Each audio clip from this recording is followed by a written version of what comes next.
La Biblia, hermanos, es un libro de mandamientos y promesas, pero también es un libro de preceptos, o sea, de principios para la vida, especialmente para la vida del cristiano. Digo, si alguien debería de vivir su vida de acuerdo a principios bíblicos, somos los cristianos.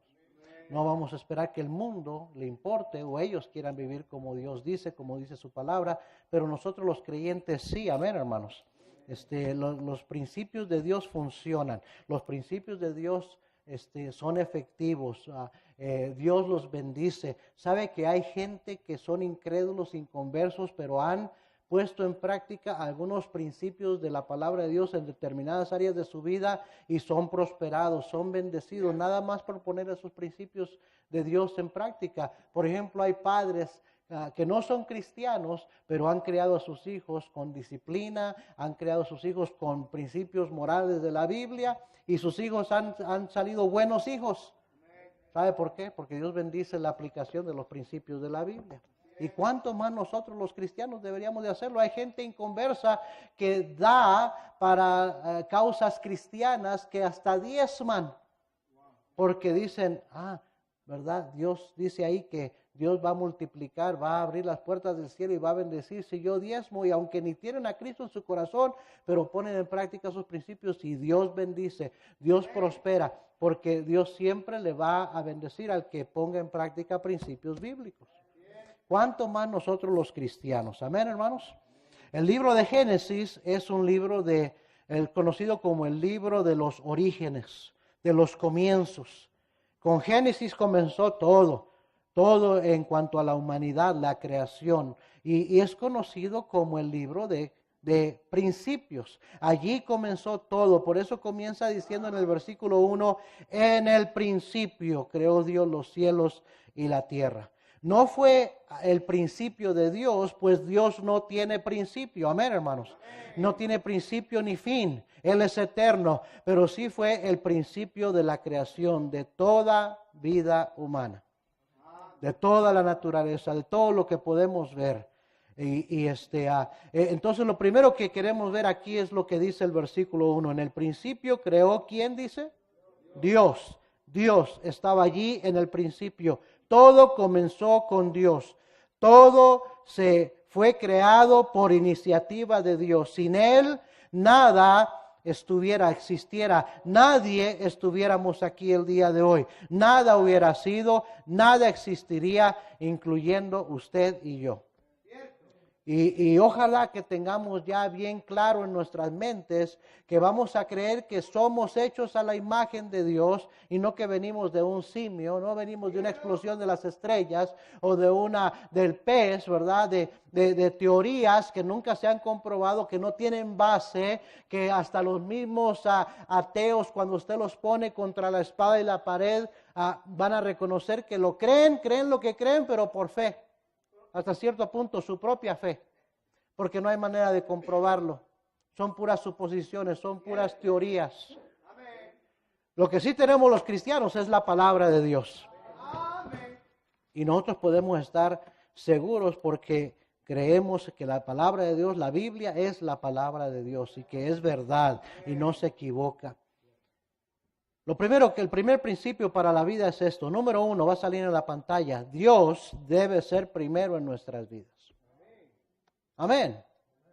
En el principio creó Dios los cielos y la tierra. Dios comenzó todo comenzó con Dios. Sin Él nada estuviera aquí, nadie estuviéramos aquí. Por lo tanto, Dios debiera ser primero en nuestras vidas. El mundo y la creación, todo fue hecho por Dios y por lo tanto debe ser gobernada por Él. Amén. Romanos 11:33. Romanos 11:33. Dice la Biblia ahí: oh profundidad de las riquezas de la sabiduría y de la ciencia de Dios. Cuán insondables son sus juicios e inescrutables sus caminos. Porque ¿quién entendió la mente del Señor? ¿O quién fue su consejero? ¿O quién le dio al primero para que le fuese recompensado? Y dice el versículo 36, porque de Él y por Él y para Él son todas las cosas. A Él sea la gloria por los siglos. Amén. ¿Cómo le encanta al mundo darle crédito, atribuirle lo que sucede a la madre naturaleza, a la suerte, al destino, a la ciencia humana, a la inteligencia de los hombres, a la habilidad del ser humano? El hombre no puede crear absolutamente nada. El hombre simplemente ha ido descubriendo lo que ya existe. Y si tiene alguna inteligencia y conocimiento es porque Dios le dio esa inteligencia, ese conocimiento, porque los hizo a la imagen de Dios. No dejes que esos profesores en el colegio, en la universidad, en la high school te laven el cerebro con esas fábulas de la evolución. Somos creación de Dios. Los cristianos debemos siempre dar toda la honra a Dios. Honrar simple y sencillamente significa poner en su debido o su merecido lugar. Así como lo dice a los hijos, hijos, honra a tus padres, hijos, honrad a vuestros padres, ¿verdad? Ese es el primer mandamiento con promesa para que te vaya bien y seas de larga vida sobre la tierra. Cuando los hijos honran a Dios, lo que simple y sencillamente está diciendo Dios es: pon a tus padres en su debido lugar, que tengan autoridad sobre tu vida. Ponlos en el lugar que merecen tener. Ellos son los que te mantienen, ellos son los que te crían, ellos son los que proveen para tus necesidades. Lo menos que tú puedes hacer es darles el lugar que ellos merecen tener en tu vida, como tus padres, tu autoridad, tus consejeros, los que te guían. ¿Sí me estás siguiendo? Y eso es lo que es honrar a Dios. Poner a Dios en su debido lugar, que Él le demos el lugar que merece tener. ¿Cuál lugar es ese? El primer lugar. Colosenses capítulo 1, vaya ahí conmigo, por favor. Colosenses capítulo 1, versículo 15. Él es la imagen del Dios invisible. Aquí ya no está refiriéndose a Dios Padre, está refiriéndose a Dios Hijo, a Jesucristo. Él es la imagen del Dios invisible, el primogénito de toda creación. Porque en Él fueron creadas todas las cosas, las que hay en los cielos y las que hay en la tierra, visibles e invisibles, sean tronos, sean dominios, sean principados, sean potestades. Todo fue creado por medio de Él y para Él. Y lo que está haciendo este pasaje aquí está respaldando la deidad de Cristo, enseñando que Cristo es Dios, porque nadie más que Dios hizo todo. Y aquí está diciendo que Cristo, por medio de Él, dice, todo fue hecho, creado por medio de Él y es para Él. Versículo 17, y Él es antes de todas las cosas y todas las cosas en Él subsisten. Y Él es la cabeza del cuerpo, que es la iglesia, el que es el principio, el primogénito de entre los muertos, para que en todo tenga la preeminencia. Yo sé que algunos dicen, bueno, pastor, ¿cómo está eso? Que Él es el primogénito de la creación. ¿Sí que no es Dios y Dios es eterno? ¿Y cómo que Él es el primogénito de entre los muertos? Hermano, porque Cristo no solamente es Dios, Cristo fue humano, un hombre, el Hijo del hombre. Y Él es el primero. Dice la Biblia que el pecado entró al mundo por un hombre, pero así también vino la salvación, el perdón de pecados por un hombre, Jesucristo hombre. Esa es la maravilla de la Navidad, ¿no? Que Cristo, que Dios se hizo un ser humano. Se despojó de su gloria y se hizo hombre para venir a buscar y a salvar a los hombres. Pero como Dios es eterno, no tiene comienzo y no tiene fin. Por eso dice la Biblia, Jesucristo es el mismo ayer y hoy y por los siglos. Y dice la Biblia que Dios quiere que Él tenga toda preeminencia, que Él sea primero. Amén, hermanos. Entonces, primer principio en Génesis, el libro de principios, primer principio tan sencillo, tan básico para el cristiano, para la vida es: Dios debería ser primero en tu vida. Dios debería ser primero en mi vida. No segundo, no tercero, no cuarto, no último, primero. Amén, hermanos. Porque reconocemos que todo es de Él y por Él y para Él. Y sin Él, nada de lo que existe pudiera existir. Todas las cosas en Él subsisten. Amén, hermanos. Y por lo tanto, Él debe tener preeminencia en mi vida. Segundo, versículo 2, Génesis 1:2. Versículo 1 dice, en el principio creó Dios los cielos y la tierra. Pero algo pasó entre el versículo 1 y 2. Porque dice el versículo 2, y la tierra estaba desordenada y ¿cómo? Vacía. Ahora, Dios todo lo que hace lo hace perfecto. Todo lo que hace lo hace bien. Dios no se equivoca.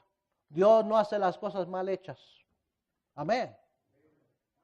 Pero sí nos cuenta la Biblia que Satanás, Lucero, fue echado de la presencia de Dios y arrastró una tercera parte de los ángeles en el cielo, que ahora son conocidos como los demonios, y vino a esta tierra a oponerse, a destruir, a causar caos, todo lo que Dios había hecho.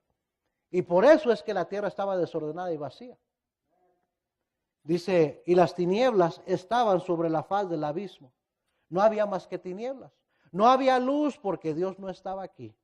Satanás es el príncipe de las tinieblas. Todo el pecado tiene que ver con tinieblas. Dios es luz, dice la Biblia, y no hay ninguna tinieblas en él.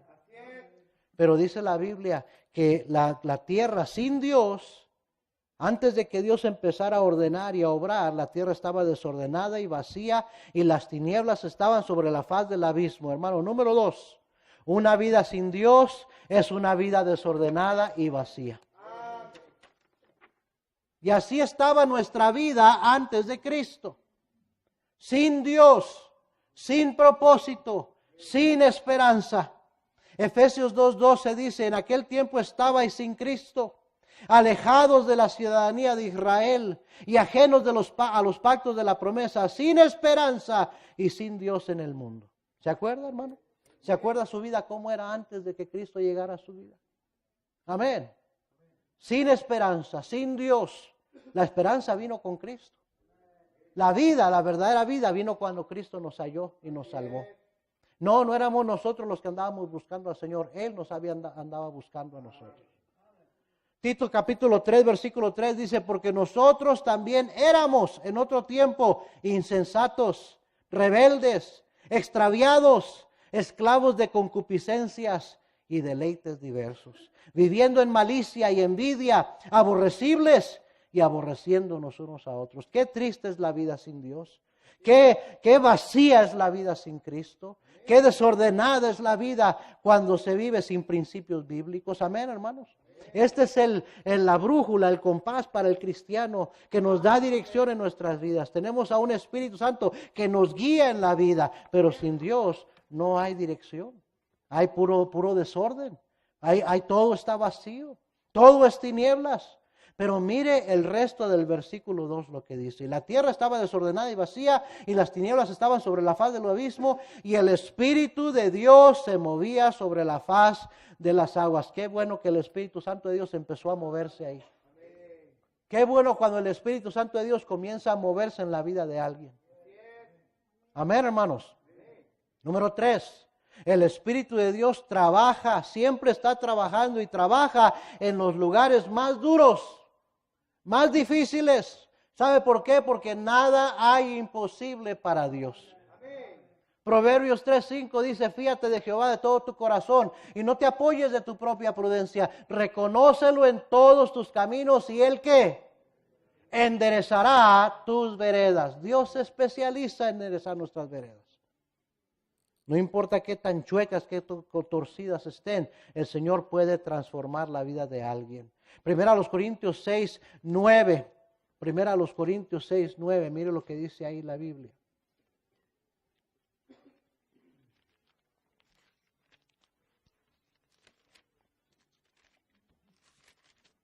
Dice, ¿no sabéis que los injustos no heredarán el reino de Dios? No erréis, ni los fornicarios, ni los idólatras, ni los adúlteros, ni los afeminados, ni los que se echan con varones, ni los ladrones, ni los avaros, ni los borrachos, ni los maldicientes, ni los estafadores heredarán el reino de Dios. Y miren lo que dice el versículo 11. Y esto erais algunos, mas ya habéis sido lavados, ya habéis sido santificados, ya habéis sido justificados en el nombre del Señor Jesús y por el Espíritu de nuestro Dios. ¿Sabe quién es el que transforma la vida? El Espíritu Santo de Dios. Y el Espíritu Santo de Dios, hermanos, trabaja en los lugares más duros. En otras palabras, no hay persona, no hay corazón tan duro que el Espíritu Santo no pueda que no pueda traer convicción, que no pueda quebrantar, que no pueda cambiar. Entonces, dice el versículo 3, mire el versículo 3 lo que dice. Y dijo Dios, estamos en Génesis 1:3. Y dijo Dios, sea la luz, y fue la luz. Hermanos, con un simple decir, con su palabra Dios creó todo. Y con su palabra Dios ordenó todo. Número 4, la palabra de Dios es lo único que puede dar vida. Es lo único que puede cambiar vidas, que puede transformar vidas. Sí, es el Espíritu Santo que está obrando, moviéndose, pero lo que Él usa es la palabra de Dios. El pastor Jesús Jacobo estuvo allá en Española y el sábado en la mañana predicó una enseñanza a los varones y dijo esto: tienes que darle al Espíritu Santo algo de donde echar mano para que obre en tu vida. El Espíritu Santo no va a obrar en tu vida viendo las telenovelas. El Espíritu Santo no va a obrar en tu vida metido en el Facebook, en el Internet. Que algunos quieren pasarse de muy espirituales ahí, ponen tremendos hasta versículos y toda la cosa. Pero ahí no va a obrar el Espíritu Santo. El Espíritu Santo no va a obrar en el juego de fútbol. No va a obrar en la escuela, y no estoy diciendo que esas son cosas malas. No va a obrar en el trabajo, aunque el trabajo es bueno. Donde el Espíritu Santo va a obrar es cuando se está predicando la palabra de Dios y los cristianos están oyendo. La Biblia dice que la fe es por el oír y el oír por la palabra de Dios. Pero hay que venir a congregarse. Hay que, cuando estamos aquí, poner atención para recibir la palabra de Dios y que quede implantada en el corazón, y verá cómo Dios empieza a cambiar su manera de pensar. Y cuando empieza a cambiar su manera de pensar, a renovar su entendimiento, empieza a cambiar su voluntad. Y cuando empieza a cambiar su voluntad, empieza a cambiar su vida, su comportamiento, su hogar, sus decisiones, todo. Porque así es como trabaja la palabra de Dios. Dice Santiago 1:18, Él de su voluntad nos hizo nacer por la palabra de verdad. La palabra literalmente puede hacer una nueva criatura en Cristo. Dice la Biblia que fuimos renacidos, no con cosas corruptibles como el oro y plata, sino con la palabra de Dios. Estoy parafraseando, ¿verdad? Pero que fuimos con simiente incorruptible de la palabra de Dios. Ezequiel 37, vaya ahí conmigo. Qué tremendo pasaje en Ezequiel. Parece ser una movie de Hollywood, de acción, de esas de ciencia ficción, de espantos, yo no sé. Pero mire lo que dice Ezequiel 37. Algunos dicen que la Biblia es aburrida. Ezequiel 37:1. ¿Ya lo encontró? Quiero que lo vea. Ezequiel está después de Isaías, Jeremías, Lamentaciones, Ezequiel. Ezequiel 37:1 dice: la mano de Jehová vino sobre mí y me llevó en el espíritu de Jehová y me puso en medio de un valle que estaba lleno ¿de qué? De huesos. Y me hizo pasar cerca de ellos por todo en derredor. Y aquí que eran muchísimos sobre la faz del campo y por cierto secos en gran manera. Y me dijo: hijo de hombre, ¿vivirán estos huesos?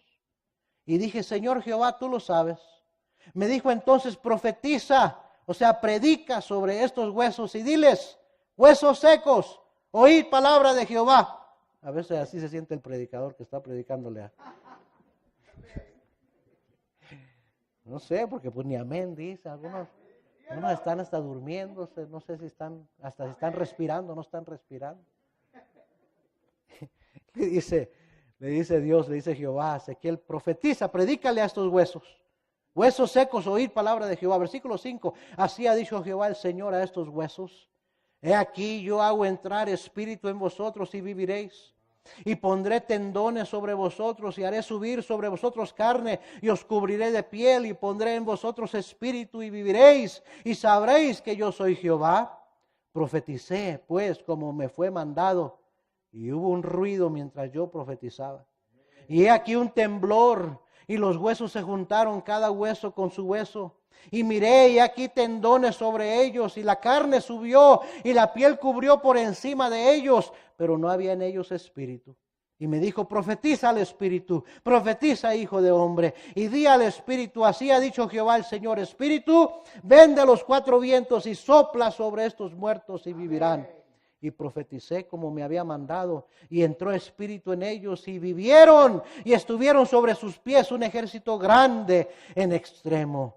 Me dijo luego, hijo de hombre, y aquí viene la lección para el pueblo de Israel. Hijo de hombre, todos estos huesos son la casa de Israel. He aquí ellos dicen, nuestros huesos se secaron, y pereció nuestra ¿qué? Nuestra esperanza, y somos del todo destruidos. Tiene que entender que el pueblo había sido invadido. Iban a ser llevados cautivos, iban a estar bajo el cautiverio por 70 años. Les había sobrevenido todo lo que se les había advertido que iba a suceder. Y estaban en una situación donde habían perdido toda esperanza. Muchos de ellos habían muerto. Muchas familias habían sido separadas. Habían sido deportados a Babilonia, un montón de ellos. Israel, su gloria se había acabado y solo quedaban como huesos secos de lo que antes había sido. Y aquí Dios está tratando de animar a su pueblo y les dice en el versículo 11, nuestros huesos, dice, así pensaban ellos, nuestros huesos se secaron y pereció nuestra esperanza y somos del todo destruidos. Versículo 12, por tanto profetiza y diles, así ha dicho Jehová el Señor, he aquí yo abro vuestros sepulcros, pueblo mío, y os haré subir de vuestras sepulturas y os traeré a la tierra de Israel, y sabréis que yo soy Jehová cuando abra vuestros sepulcros y os saque de vuestras sepulturas, pueblo mío, y pondré mi espíritu en vosotros y viviréis, y os haré reposar sobre vuestra tierra, y sabréis que yo Jehová hablé y lo hice, dice Jehová. Nada es imposible para la palabra de Dios. La palabra de Dios literalmente puede resucitar muertos, hermanos. No fue Jesús quien dijo, Lázaro, sal de ahí. Y Lázaro se levantó de entre los muertos. Y Dios puede dar vida nueva a un cristiano caído, desanimado. Dios puede restaurar a una familia destruida. Dios puede hacer arrepentirse a un hijo rebelde. Porque nada es imposible para la palabra de Dios. Dice Hebreos capítulo 4, versículo 12, porque la palabra de Dios es viva y eficaz y más cortante que toda espada de 2 filos y penetra hasta partir el alma y el espíritu, las coyunturas y los tuétanos y discierne los pensamientos y las intenciones del corazón. Mientras usted se mantenga sensible a la predicación y la enseñanza de la palabra de Dios, usted va a seguir siendo renovado en su vida como cristiano. Usted va a seguir teniendo ánimo. Usted va a seguir teniendo una vida espiritual. Pero si deja al pecado arraigarse en su corazón, a su vida, si deja que las dudas y la incredulidad invadan su mente, si permite que broten raíces de amargura en su corazón, se va a endurecer. Y la palabra de Dios no va a poder penetrar. Hebreos capítulo 3, versículo 7. Y es por eso que está esta amonestación al creyente, al cristiano. Hebreos 3, 7, por lo cual, como dice el Espíritu Santo, si oyereis hoy su voz, no endurezcáis vuestros corazones, como en la provocación. En el día de la tentación en el desierto, donde me tentaron vuestros padres, me probaron y vieron mis obras 40 años. Lo que les está diciendo el Señor, miren cómo les fue a los que endurecieron su corazón. Miren cómo estuvieron esa generación nomás dando vueltas en el desierto y nunca vieron la vida, la tierra que fluía leche y miel, la tierra prometida, la vida abundante, nunca la conocieron porque fueron incrédulos, dice. Porque endurecieron sus corazones y dice, y yo me disgusté con ellos por 40 años. ¿Cómo quiere tener usted a Dios? ¿Vale la pena, hermano, hermana, que usted mantenga ese corazón duro? ¿Vale la pena que Dios esté disgustado con usted? Que en vez de bendecirle, nada más, ¿verdad?, lo mantenga con lo más necesario, porque nuestro Padre cuida de nosotros, pero que nunca le bendiga como Él quisiera bendecirle. ¿Vale la pena agarrarse de esa cosa que lo tiene endurecido de corazón y perder la bendición del Señor en su vida? ¿Tener a Dios enojado con usted? Dice el versículo 10, a causa de lo cual me disgusté contra esta generación y dije, siempre andan vagando en su corazón y no han conocido mis caminos. Por tanto juré en mi ira, no entrarán en mi reposo. La vida cristiana, ¿sabe usted? Aquí no está hablando del día de reposo. Aquí está hablando del reposo que hay en Cristo Jesús. La vida cristiana es una vida de reposo. No es una vida de ansiedad. No es una vida de cargas. Cristo dijo, venid, venid a mí todos los que estáis trabajados y cargados y yo os haré descansar. Aprended de mí que soy manso y humilde de corazón y hallaréis descanso para vuestras almas, porque mi yugo es fácil y ligera es mi carga. La vida cristiana no, Dios nunca quiso que fuera una vida cargada de pesares, de preocupaciones, de ansiedades, de rencores, de amarguras. No, una vida de gozo, de paz, de alegría, de confianza, de seguridad. Pero muchas veces por tener un corazón endurecido no se ven esas bendiciones en nuestra vida. Dice el versículo 12, mirad hermanos, esa palabra mirad quiere decir ten cuidado. Y hermanos nos está diciendo que le está escribiendo a cristianos. Mirad hermanos, los que debemos de cuidar esto, de no endurecer el corazón, somos nosotros los cristianos. Mirad hermanos que no haya ninguno de vosotros corazón malo de incredulidad para apartarse del Dios vivo. Antes exhortaos los unos a los otros cada día, entre tanto que se dice hoy, para que ninguno de vosotros se endurezca por el engaño del pecado. Porque somos hechos participantes de Cristo, con tal que retengamos firme hasta el fin nuestra confianza del principio. El Señor quiere siempre, hermano, lo que desea para nosotros es que tengamos la misma confianza, la misma sencillez que teníamos al principio. Cuando algo ha sucedido, cuando hemos dejado que cosas nos roben esa sencillez, nos roben ese gozo, la amonestación del Señor es que Él quiere que retengamos nuestra confianza del principio. A la iglesia en Éfeso le dijo, tengo contra ti que has dejado tu primer amor. Amén, hermanos. Entre tanto que se dice, versículo 15, si oyeres hoy su voz, no endurezcáis vuestros corazones como en la provocación. En el capítulo 4 y versículo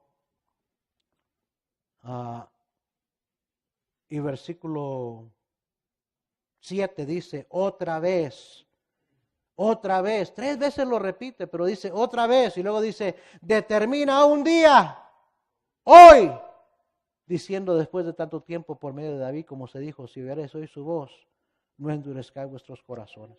¿Sabe cuál es el tiempo para tomar decisiones para Cristo, para Dios? Hoy. ¿Sabe cuál es el tiempo para dejar esas cargas y esas penas al Señor? Hoy. ¿Sabe cuál es el tiempo para echar sobre Él toda nuestra ansiedad? Hoy. ¿Sabe cuál es el tiempo para pedir perdón? Hoy. ¿Sabe cuál es el tiempo para pedir ayuda de Dios? Hoy. ¿Sabe cuál es el tiempo para dejarle toda resentimiento y amargura al Señor? Ahí es hoy, hoy, hoy. Nos hacemos un gran daño cuando decimos mañana, más adelante, todavía no estoy listo. Y se endurece el corazón. Y se endurece el corazón. Y después, cuando quieras, ya no vas a poder.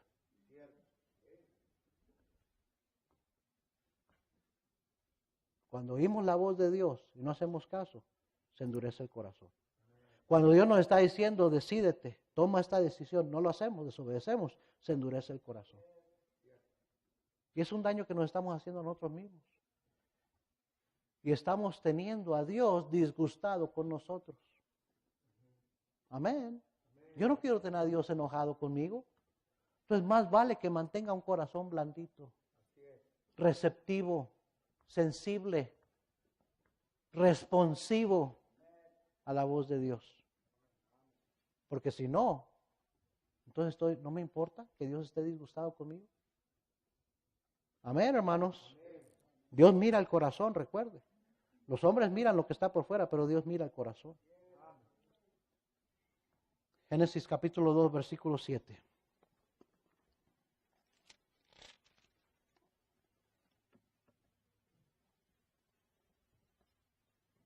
Entonces Jehová Dios formó al hombre del polvo de la tierra y sopló en su nariz aliento de vida. Y fue el hombre, ¿qué? Un ser viviente. Versículo 21. Sueño profundo sobre Adán. Y mientras éste dormía, tomó una de sus costillas y cerró la carne en su lugar. Y de la costilla que Jehová Dios tomó del hombre, ¿qué dice? Hizo una mujer y la trajo al hombre. Escuche bien, el ser humano fue formado por las manos de Dios. Amén, hermanos. Salmo 102:25 dice, desde el principio tú fundaste la tierra y los cielos son obra de tus manos. Salmo 138:13 dice, porque tú formaste mis entrañas, tú me hiciste en el vientre de mi madre. Fuimos hechos por las manos de Dios. Por lo tanto, número 5, principios para la vida. Número 5, nuestras vidas fueron hechas para estar en las manos de Dios. Por lo mismo de que somos hechura de Él, creados según la imagen de Cristo, nacidos de nuevo, porque Él nos formó no solo en el vientre de nuestra madre, sino que Él nos hizo nacer nuevas criaturas en Cristo por el poder de su Espíritu Santo. Por lo mismo, nuestras vidas deberían estar en las manos de Dios. Fueron hechas para estar en las manos de Dios. El lugar más seguro es estando en las manos de Dios. El lugar más peligroso es salirse de la voluntad de Dios y salirse de las manos de Dios. Salmos 37, versículo 23.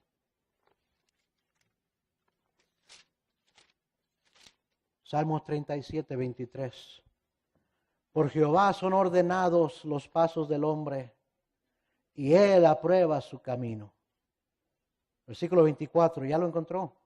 Cuando el hombre cayere, no quedará postrado, porque Jehová que sostiene su mano. ¿Cómo sostiene su mano? Mire Isaías 41:10. Isaías 41:10. No temas porque yo estoy contigo. No desmayes porque yo soy tu Dios, que te esfuerzo. Siempre te ayudaré. Siempre te, ¿qué dice? Sustentaré con su mano derecha, con la diestra de mi justicia. Cuando el hombre cayere, no queda postrado, porque Él sostiene su mano con su diestra. Oh, hermanos, qué lindo, qué bonito, qué confianza hay, qué seguridad hay cuando sabemos que estamos en las manos de Dios. Amén. En paz me acostaré y asimismo dormiré, porque solo tú, Jehová, me haces vivir confiado. Cuando estamos en las manos de Dios. ¡Qué promesa! Pero también alguien dijo, o nos ponemos en las manos de Dios y dejamos que su mano nos guíe, o caeremos en sus manos para ser castigados. Una de las dos. Salmos 38. Salmos 38. Versículo 2. Porque tus saetas cayeron sobre mí, y sobre mí ha descendido tu mano. ¿Lo vio? Hey, it's not fun. No hay nada fun, no hay nada suave cuando Dios tiene que, dice la Biblia, porque disciplina a sus hijos y azota a todo aquel que recibe por hijo. Sus hijos, a Dios, a sus hijos porque los ama, los disciplina. Isaías 1, versículo 25. Isaías 1, 25. Y volveré mi mano, ¿qué dice? Contra ti.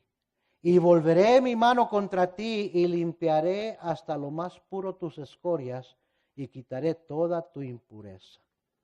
Dice que la Biblia que con el castigo se purifica el corazón. Y dice Dios, te voy a limpiar todas las escorias. Dice Hebreos 10:31, horrenda cosa es caer en manos del Dios vivo. ¿Sabe qué? Mejor decido ponerme en las manos de Dios a caer en las manos de Dios. ¿Sabe quién es el que cae en las manos de Dios? El desobediente, el rebelde, el obstinado, el necio. Porque dice la Biblia que el necio, que las azotes están preparados para las espaldas del necio. ¿Sí o no? Nuestras vidas fueron hechas para estar en las manos de Dios, hermanos. Póngase en las manos de Dios. Usted no se manda a usted mismo. Deje que Dios le dé dirección. Deje que Dios guíe su vida. Deje que Dios sostenga su mano. Haga la voluntad de Dios y usted va a vivir confiado, va a vivir en paz. Génesis 2:8, ya estoy terminando. No se salgan todavía. No se pongan los zapatos, hermana, todavía. Génesis 2:8. ¿Ya lo encontró? Y Jehová Dios plantó un huerto en el Edén, al oriente, y puso allí al hombre que había formado. Y Jehová Dios hizo nacer de toda la tierra todo árbol delicioso a la vista y bueno para comer. También el árbol de vida en medio del huerto y el árbol de la ciencia del bien y del mal. Hermanos, el paraíso era un lugar precioso. Por eso se llamaba paraíso. Por eso el Edén le llaman el paraíso. Porque era un lugar delicioso a la vista. Bueno. Era el mejor lugar. Era un paraíso perfecto. Número 6, principio número 6 para la vida. Dios siempre da lo mejor a aquellos que andan en su voluntad. Dios nunca nos va. Dice la Biblia que Dios sabe dar buenas dádivas a sus hijos. Y Dios tiene preparadas las mejores bendiciones para sus hijos que le obedecen, que andan en su voluntad. Amén, hermanos. Pero mire Génesis 3. Cómo somos malagradecidos. Cómo nos gusta apartarnos de la voluntad de Dios. Cómo preferimos la miseria de este mundo por las verdaderas bendiciones de Dios. Génesis capítulo 3, versículo 22. Esto es después de que Adán y Eva desobedecieron. Lo único que tenían que hacer era no comer de ese árbol de la ciencia del bien y del mal. Eso era todo. Pero Eva fue engañada por la serpiente astuta, por Satanás, y dio a comer a su esposo Adán, y Adán, con su propio juicio, decidió hacerle caso a su mujer antes que a Dios. ¿Cómo sabe eso? Porque Dios le dice a Adán, por cuanto obedeciste a la voz de tu mujer. Pero ambos decidieron desobedecer, hacer lo contrario a lo que Dios les había mandado. Versículo 22, y dijo Jehová Dios, he aquí el hombre es como uno de nosotros, sabiendo el bien y el mal. Ahora pues que no alargue su mano y tome también del árbol de la vida y coma y viva para siempre. Y lo sacó Jehová del huerto de Edén para que labrase la tierra de que fue tomado. Echó pues fuera al hombre y puso al oriente del huerto de Edén querubines y una espada encendida que se revolvía por todos lados para guardar el camino del árbol de la vida. Los echó fuera. Adán y Eva escogieron hacer su propia voluntad y al hacerlo se dieron las bendiciones de Dios para sus vidas. Y el precio fue salirse de la voluntad de Dios, salirse de ese paraíso, perder esas bendiciones que Dios tenía para ellos. ¿Cuántos jóvenes, por un ratito de placer, por hacer su voluntad, por encapricharse con alguien, ceden a las bendiciones que Dios tiene preparado para ellos?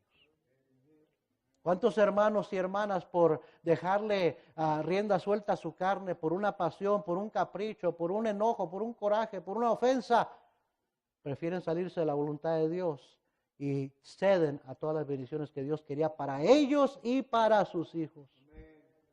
Y los hijos de sus hijos, si pudiéramos seguir, hermanos.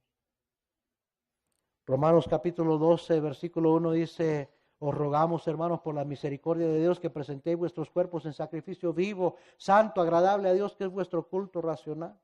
No os conforméis a este siglo, sino transformaos por medio de la renovación de vuestro entendimiento, para que comprobéis cuál sea la buena voluntad de Dios, agradable y perfecta.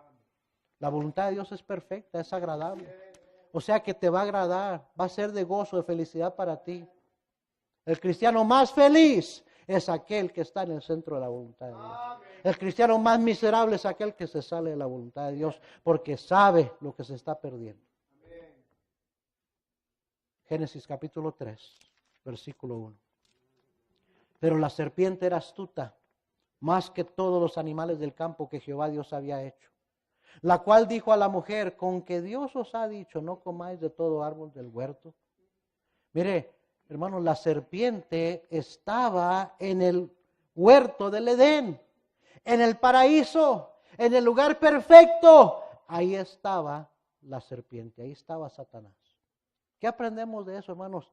Satanás está en todo lugar. La serpiente está en todo jardín. Lo que usted necesita no es un ambiente mejor. Lo que usted necesita es cuidar su corazón. Hay muchos que dicen: ay, si nada más me cambiara de ciudad.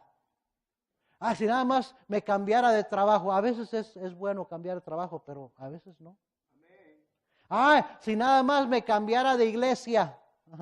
Lo que necesitas no es un cambio de ambiente, porque donde quiera que vayas, ahí va a estar Satanás esperándote. Amén. Bueno. Ahí va a estar la tentación.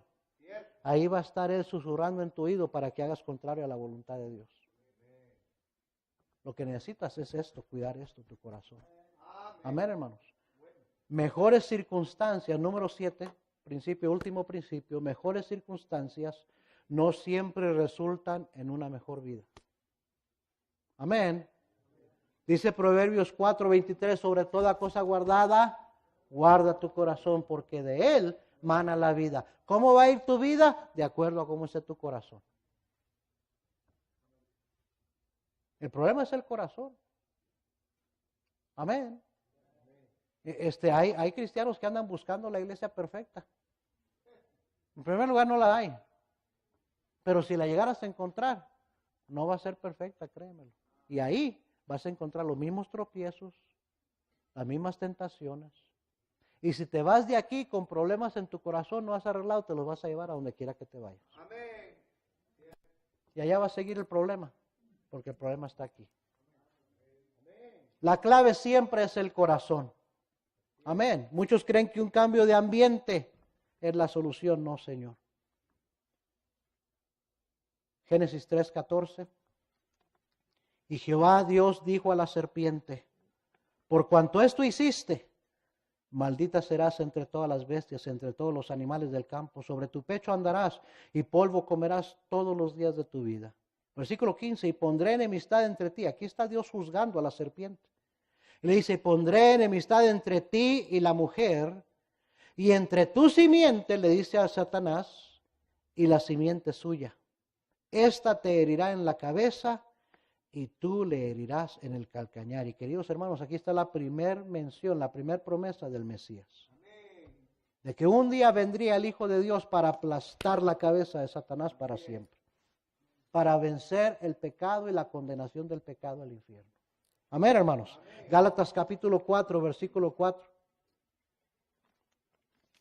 Dice, pero cuando vino el cumplimiento del tiempo, Dios envió a su Hijo, nacido de mujer y nacido bajo la ley, para que redimiese a los que estaban bajo la ley, a fin de que recibiésemos la adopción de hijos.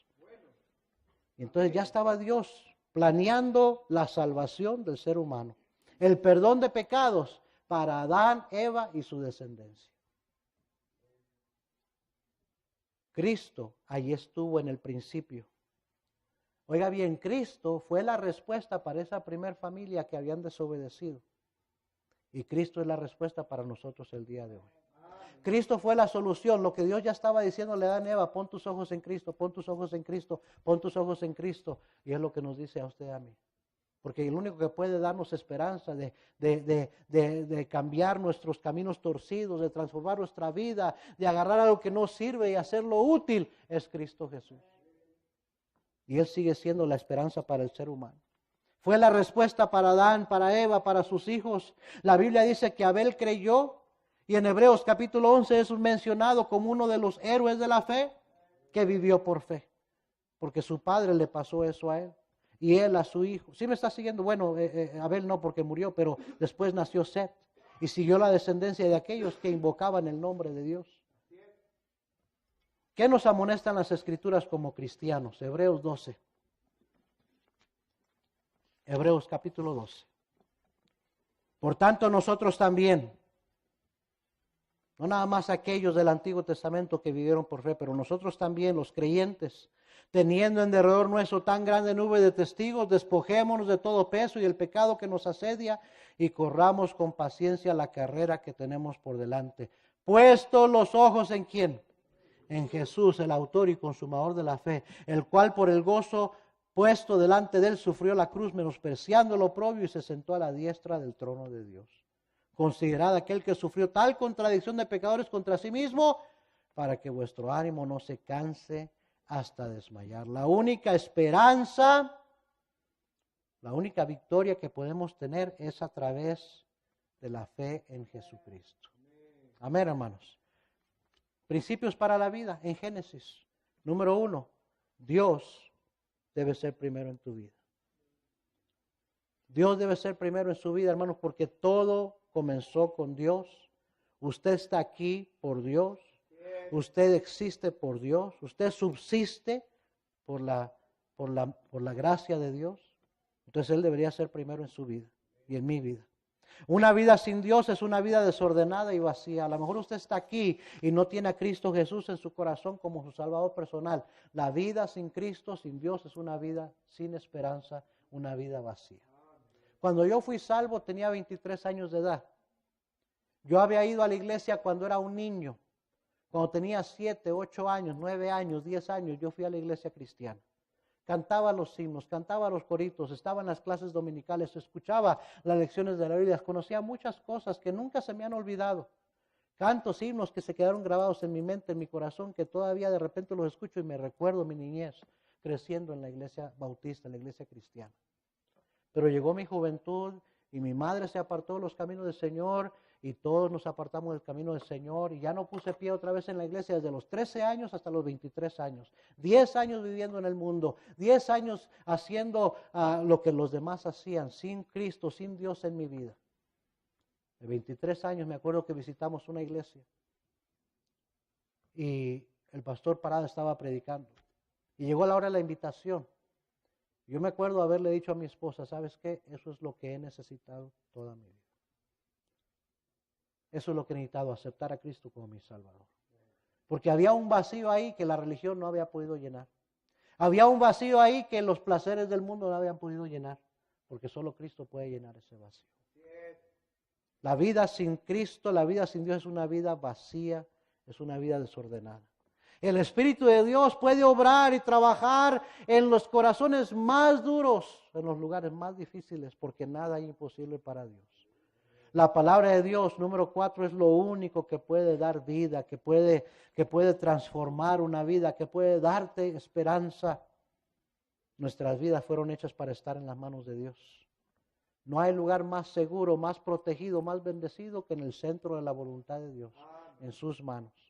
Dios siempre da lo mejor a aquellos que andan en su voluntad. Siempre.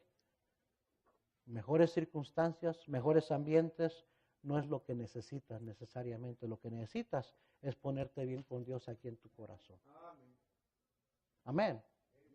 Vamos a orar, todos ojos cerrados.